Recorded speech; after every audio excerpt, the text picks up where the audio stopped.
Over here, guys. Good. No.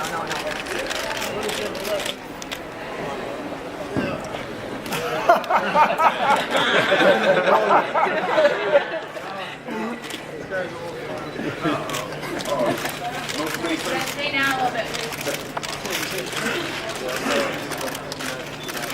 Hey. That's it.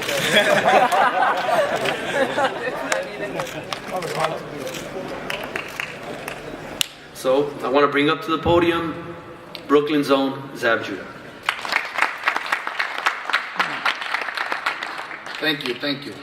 First of all, I just want to thank my Lord and Savior Jesus Christ for allowing me to be here, allowing this situation to take place. Once again, y'all, we here. I mean, we've been here time after time again. But this is truly one fight that I've never thought that we would be on the other side of corners. It's just so long, so much history. You know, it's one of those things that, you know, I lost my last fight here at Barclays. Paulie lost his last fight here at the Barclays. You know, that didn't mean anything. We still 2 down on my fighters. You know, our numbers speaks for itself. You know what I'm saying? Our skills speaks for itself. You know what I'm saying? This is why, you know, you got Steven and Brett. These guys like, come on, we need this type of fight to happen and show to just distinguish out the whole division about, you know what I'm saying, who wants to stand up and who wants to stand down. And then the winner move on, the loser, you know, he'll do what he do and just whatever happens, you know what I'm saying? But December 7th, y'all, we coming to bring the fireworks, you know what I'm saying? You know, like I told y'all over and over again, I've known Paulie for a long time. I've watched him grow throughout the years. Always very proud of him because he always represented, you know, that BK, you know what I'm saying? So always very proud of him and always stood by his side. And you know, just Saturday, December 7th, you're gonna see a great boxing fight. That's it. You're gonna see some of the fastest hands in the world. We probably gonna break the jab count. I think so, because he throws a lot of jabs, and I throw a lot of jabs too. So, you know, I think, you know, we're gonna get a entertaining, you know, good defense, a good classy act of boxing that night, guys. And just get ready for it, guys. December 7th, we here. Sorry. I gotta before I go, I gotta introduce Super Judo Promotions. This is my company. Our fighter, Kirk Bills, he will be fighting on the card that night. And you just want to go around the room and see I see Justin out there, another up-and-coming Brooklyn fighter. Delaney over there, another up-and-coming Brooklyn fighter. Saddam, I see him. Stanley Greenwood back there, young heavyweight, Golden Glove champion. We got an eye on you, boy. And Junior Jones, you know, just some of my Brooklyn friends and people that I grew up with. I see Ed Post sitting out there, you know, Spartan. He made a lot of my outfits for the beginning of my top. I think Paulie did too, right? He was the guy that made a lot of our outfits. And, you know, we're trying to just give back to the city, man. This is going to be a great night of boxing. Guys, come out. Let's have some fun. If you could please come up and say a few words, Paulie.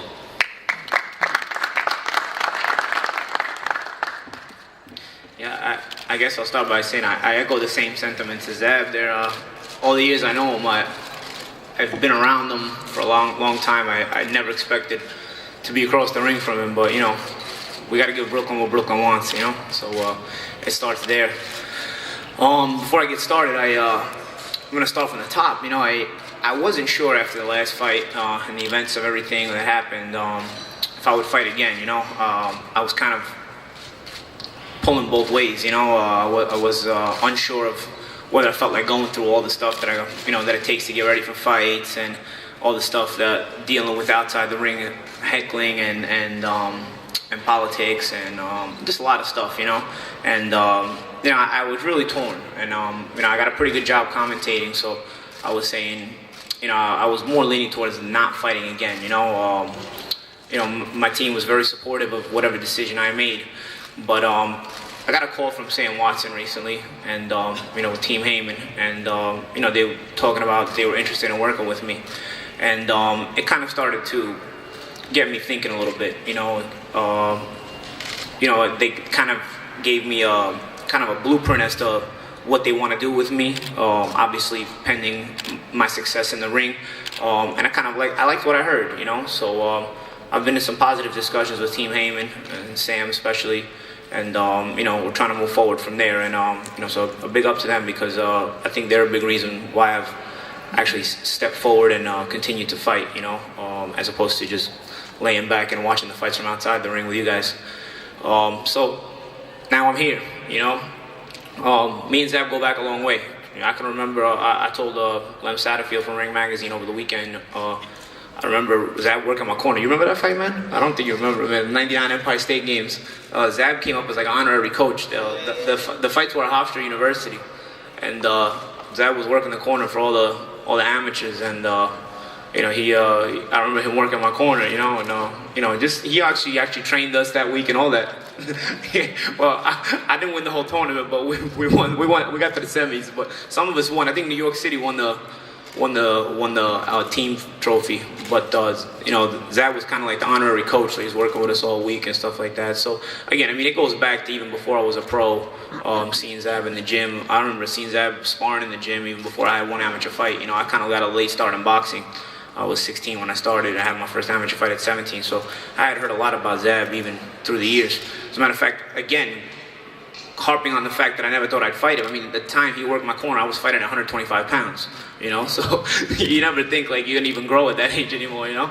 But, you know, things happen. You know, it's been a long road. It's had its ups and downs. Speaking of the last fight, you know, some things irked me. The result definitely irked me. I don't mind losing a decision. It's close. It could go both ways. You know, things happen. I was a little bit irritated with the media putting the decision in the context of some ridiculous decisions. You know, there has not been a day since June 22nd that I don't get at least one or two people come up to me, no matter what city I'm in the country or the world, no matter where I am, that don't come up to me and say, "Paul, you got screwed in that Broner fight." And I'm not saying everybody has to agree with it, but it's the kind of fight that could have went both ways. So when I hear reporters putting it into context with the judge or the split decision was ridiculous, like the Mayweather-Canelo majority decision, guys, I don't know about you, but I don't think one person is going up to Canelo Alvarez telling him he won that fight. I don't think one person. So I don't know what bifocals some of you guys had on the night I fought Broner, but get some thicker ones for the rest of your careers if you're gonna do this job. Because you're gonna do this job, at least get it right. You know, we do the fighting, we do the hard part. You know what I'm saying? You guys at least put the correct bifocals on and score the fight right and do the thing you're supposed to do. You know what I mean? Because if you can at least do that, it's the least you owe us fighters. You know, I've gone into a lot of rants and raves over my career, you know, over the course of my career. And you know, it's you guys' responsibility to do that, not me. It's not my responsibility to fix the fight game. It's my responsibility to put on a good show and entertain. Okay, it's you guys' responsibility to bring out what's wrong with it and what's not wrong with it, and to change things for the positive.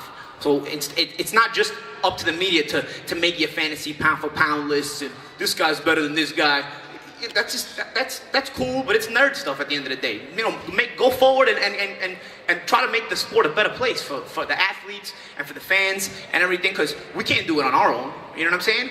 Like, you know, I remember years ago I was talking about PEDs in boxing, and I'm not saying anything has to do with this fight. I was talking about PEDs in boxing, and people look at me and I'm laughing at me and talking about how ridiculous I am. And now everybody's on this whole PED tip. If you guys would have listened to me 5 years ago, instead of calling me ridiculous, maybe things would have changed for the better. So there's other things that need to change in the sport, man. You know what I'm saying? We need to make things better for us fighters too. So it's up to you guys. When you guys criticize a fighter for, hey man, you know, he was way ahead and he just played it safe the rest of the fight because, you know, he just wanted to play safe and he owes the fans entertainment. Well, you guys owe it more than us, okay? You guys want us to put our necks on the line in a fight. We're ahead in the fight, and when want us to risk getting knocked out, why don't you guys risk your jobs and bring out what's wrong with the sport sometimes, instead of keeping quiet so you can get ringside credentials? Because a lot of you guys are fanboys instead of media guys. You know what I mean? If boxing was a mainstream sport, a lot of you guys would not have a job because real media guys would be covering it, okay? A lot of you guys gotta be thankful that this is a secondary sport in the country. It's popular, but it's a secondary sport. So do your job right. And last but not least, I don't know how many times I've read that I won my WBA title on a cut against Zinchenko. Watch the damn fight. That fight got stopped with me throwing a combination on the ropes of Zinchenko. There was no doctor that was ever gonna stop that fight on any kind of cut. I was in a foreign country. Get your shit right. Thank you. Brooklyn, stand up. Me and Zab Judah, December 7th, we're going to put on a great show. This is going to be the best main event we've had yet. And for fight that the most fans are going to look forward to it because we have the perfect venue for it. When they made the Barclays Center, it was made for fights like this.